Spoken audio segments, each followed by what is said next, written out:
It was recent, just this morning no less, that I came across, much to my chagrin, the vlog of a young woman, 21 weeks pregnant.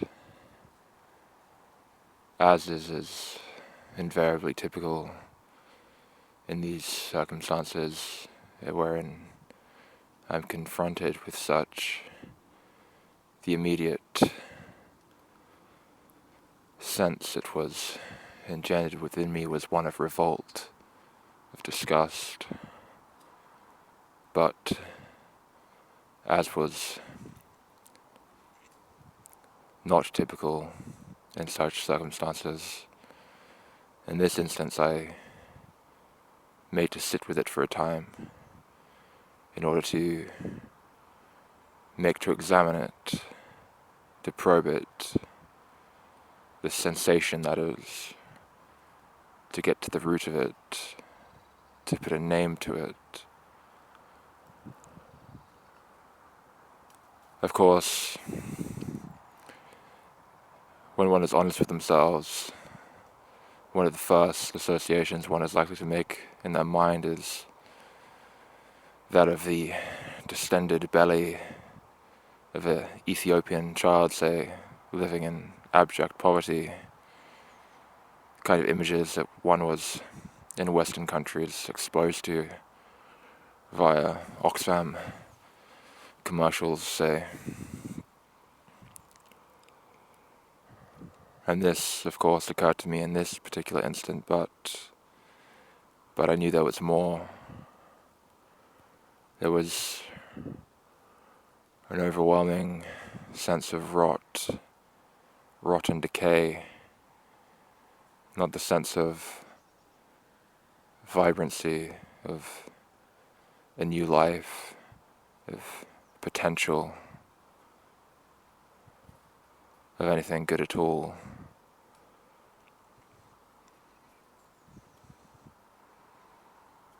I tried to open my third eye, say, try to visualize what it was that was occurring beyond the realms of my typically constrained vision. And I saw something like a insatiable demon gorging itself upon putrefying semen that caked the walls of her insides.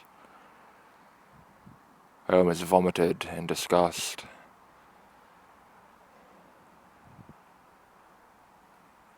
I can hardly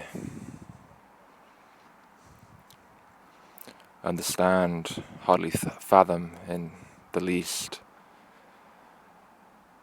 what kind of spell it is that these people are under to hold them trammeled in such delusion, deep delusion, one that is immune to the appeal of reason, of compassion, of just general common sense. How is it that they can not see that life is just a process of cyclical futility? It goes nowhere, it leads to nothing.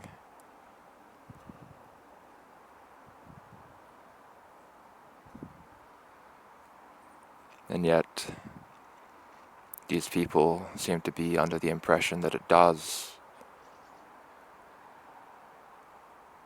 That's, in any case, what their behavior indicates. Of course, if you sat down with them and had a conversation, they may very well concede that such is, as how I put it, that of course it's going nowhere, but nonetheless it's, just something that you do, which I suppose too is part of the spell, right? This inability to fully confront what is directly staring one in the face at all times. I heard someone else say once on another one of these similarly orientated videos that the truth is, if it is indeed truth that one has found, it is everywhere. It's in the bathroom, it's on the sidewalk, it's in the mirror, it's in the forest, in the mountains, in the toilet, in the shower. One can't escape it. It's pervasive. It is the very substance of things.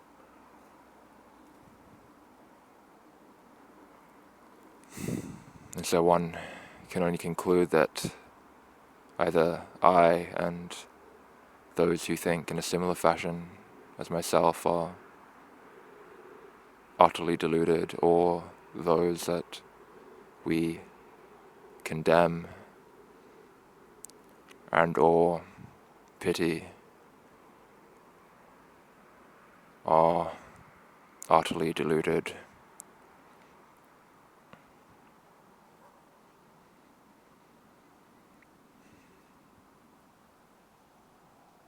And the worst part of it is that there's no way, I think, to break someone out of delusion. The last few years would attest to that, if you catch my drift. Beyond a certain point when that which occurring is so completely undeniable, and still one is unable to see it. And the truth is screaming in their face, slapping their face, throwing buckets of cold water in their face, and they still think, believe that that which occurring is all for the greater good, that nothing untoward in the least is occurring.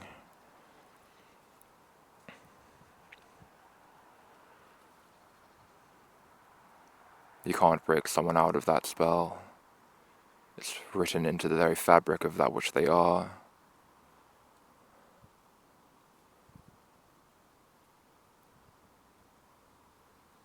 As I've said previously, a while back, it's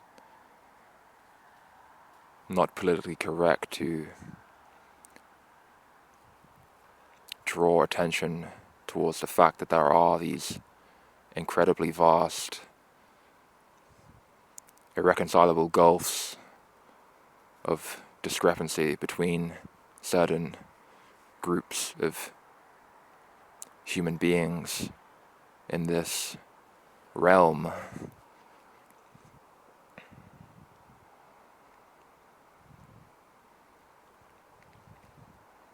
But it appears to be true. What one does with that, of course, is another question, another discussion, but if we have that as a premise, a working premise, then